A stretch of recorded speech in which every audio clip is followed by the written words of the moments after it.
আপনারা যখন আদম আলাইহিস সালামের ঘটনাগুলো সম্পর্কে যদি কেউ তাফসিরগুলোর মূলে যান, সালাফদের তাফসিরে যান। সালাফ কারা? সাহাবী, তাবে, ৩ জেনারেশন, ১ম ৩ জেনারেশন এবং তাদের অনুসারীদেরকেও এক্সটেন্ড করে বলা যায়। যাদের মাধ্যমে আমরা দ্বীনের আন্ডারস্ট্যান্ডিং পেয়েছি, সঠিক আন্ডারস্ট্যান্ডিং, এবং তাদের আন্ডারস্ট্যান্ডিং অনুযায়ী আমাদের কোরআনটাকে বুঝতে হবে।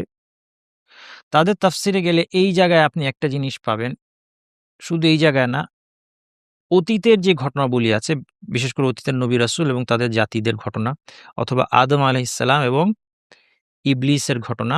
এই জায়গায় যদি আপনি তাফসির পড়তে যান, প্রাচীন তাফসির পড়েন সেখানে, এবং সেটা আধুনিক তাফসিরগুলোতেও প্রতিফলিত হয়েছে, সেখানে একটা জিনিস পাবেন, সেটা হচ্ছে ইসরাইলিয়াত বলা হয় এটাকে। প্রথমত ইসরাইলিয়াত কি জিনিস? ইসরাইলিয়াত হচ্ছে বনু ইসরাইলের থেকে প্রাপ্ত বিবরণ। বনু ইসরাইল হচ্ছে ইহুদি, খ্রিস্টান, আহলে কিতাব। অতীতের কিতাব যাদের কাছে এসেছিল, বনু ইসরাইল ঠিক কাদেরকে বলা হয় ব্যাখ্যা সামনে আসবে। কারণ ইহুদিদের সম্পর্কে আল কোরআনে এরপরেই অনেকগুলো আয়াত এসেছে। কারণ একদিক থেকে ইহুদিরা হচ্ছে আমাদের বড় ভাইয়ের মতো। তারা পূর্ববর্তী নবীর উম্মত। আল্লাহ সুবহানাহু ওয়া তাআলা তাদেরকে নসিহত করেছেন আল কোরআনে, যেন সেখান থেকে আমরা শিক্ষা নিই। আমরা যেন তাদের মতো না হই। তাদের অবস্থা তুলে ধরেছেন, এবং সেটা আল কোরআন মিরাকলের একটা দিক। এগুলো আসবে সামনে। তাহলে এই বানু ইসরাইল ইন জেনারেল ধরে নেন ইহুদি, খ্রিস্টান, আহলে কিতাব যাদের কাছে অতীতের কিতাবগুলো ছিল, তারা তাদের কাছ থেকে যে বর্ণনা পাওয়া যায়, অনেক ডিটেইলস পাওয়া যায়।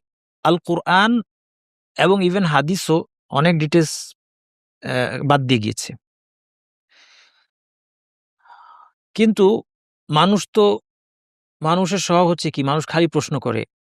মানে ঘটনা অল্প, অল্প বললে মানুষ খুশি হয় না। আল্লাহ সুবহানাহু ওয়া তাআলা ঘটনা অল্প, অল্প বলেছেন কেন? কারণ ডিটেইলসে এগুলো আমাদের জন্য জরুরি না বাকি সব জানা।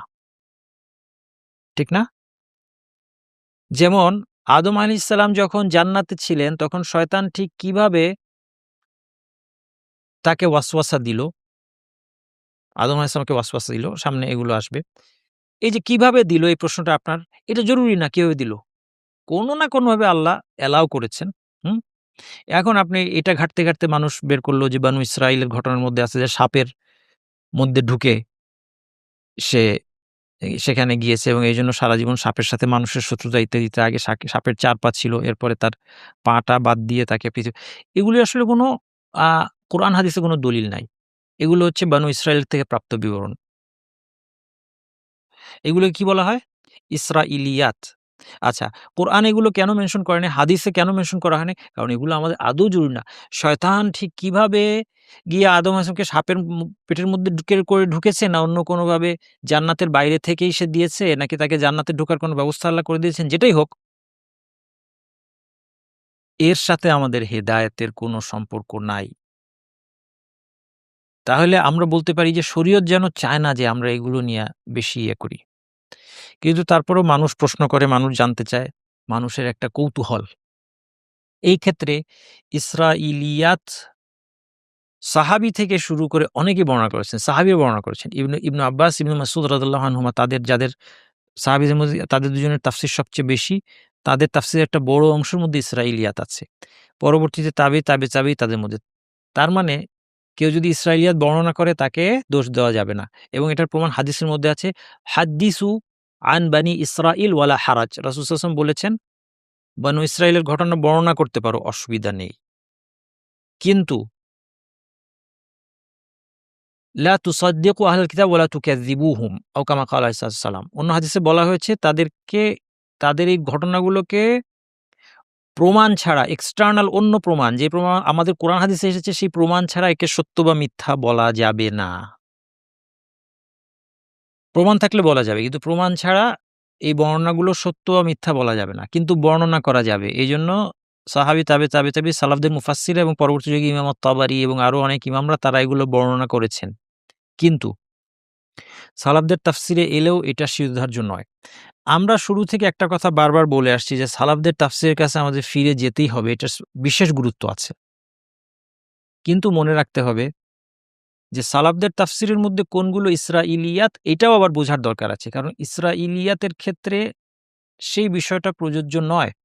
কারণ এই ঘটনাগুলো আমাদের সাহাবী, তাবে তাবিঈরা তারা ইসরাইলিয়াত বর্ণনা করা যেহেতু বৈধ সেই হিসেবে জাস্ট বর্ণনা করেছেন। যার ফায়দা হলো অনেক সময় একটা ঘটনার গ্যাপ পূরণ করে এগুলি। ফলে ঘটনাটা ওভারঅল বুঝতে সুবিধা হয়। কিন্তু আমরা যদি বোকার মতো ভেবে বসে থাকি যে এর প্রত্যেকটা ডিটেইল বর্ণনা সত্য, তাহলে মহা বিপদ হবে। তাহলে এই বিষয়টা ক্লিয়ার থাকবেন। এই ৪ টা মূলনীতি যদি মাথায় রাখেন আপনার এই বিষয়ে আর কোনো দ্বিধাদ্বন্দ্ব থাকবে না। ১ নম্বর হচ্ছে এই সমস্ত ঘটনায় যা কিছু বর্ণনা আছে, অনেক কিছু আপনার খটকা লাগতে পারে পড়তে গেলে। ইভেন আপনি ইবনু কাসির খুলে, এখন তো ইবনু কাসির বাংলায় পাওয়া যায়, ইংরেজিতে পাওয়া যায়। আপনি হয়তো ইবনু কাসির পড়েই খুলেই পড়তে বসেছেন। নির্ভরযোগ্য, কিন্তু আপনি যদি বুঝতে না পারেন সেখানে যেটা বলা হচ্ছে সেটার উৎস কি, তাহলে তা মুশকিল হয়ে যাবে। আপনি বিভ্রান্ত হয়ে যাবেন। আপনার মধ্যে খটকা লাগবে, আরে এটা কেমন ঘটনা? এই ঘটনাগুলো ইসরাইলিয়াত ১ নম্বর। সুতরাং এগুলি নির্ভরযোগ্য নয়। এর মধ্যে সত্য মিথ্যা মিশে আছে। কোনটা ঠিক কোনটা ভুল, আমরা যেটা কোরআন হাদিসের সাথে মিলবে এটা ঠিক, আর বাকিটা আমরা জানি না। যদি সাংঘর্ষিক হয় ভুল এটা বলতে পারবো, যদি মেলে ঠিক বলতে পারবো। যেটা মেলেও নাই সাংঘর্ষিকও না, আল্লাহ ভালো জানেন। আচ্ছা, তাইলে আর কোনো কনফিউশন থাকবে না আপনার। যদি খটকা লাগে বুঝবেন যে খটকা লাগতেই পারে। এটা তো হাদিস না।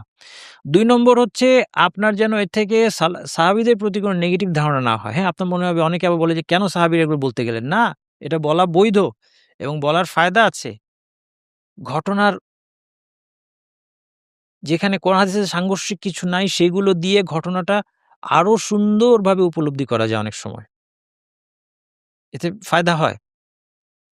কিন্তু মুশকিল হবে, এই ৪ টা পয়েন্টের সাথে ৫ নম্বর পয়েন্ট এড করে নেন। যদি মুশকিল হবে আপনি প্রত্যেকটা ডিটেইলকে সঠিক মনে করতে শুরু করেন। এটা কখনোই করবেন না। আর যদি সেটা না করেন তাহলে ইসরাইলিয়াতের এটা তাফসিরের একটা উৎস এবং এটার একটা ফায়দা আছে। আশা করি আমি বুঝাতে পারলাম।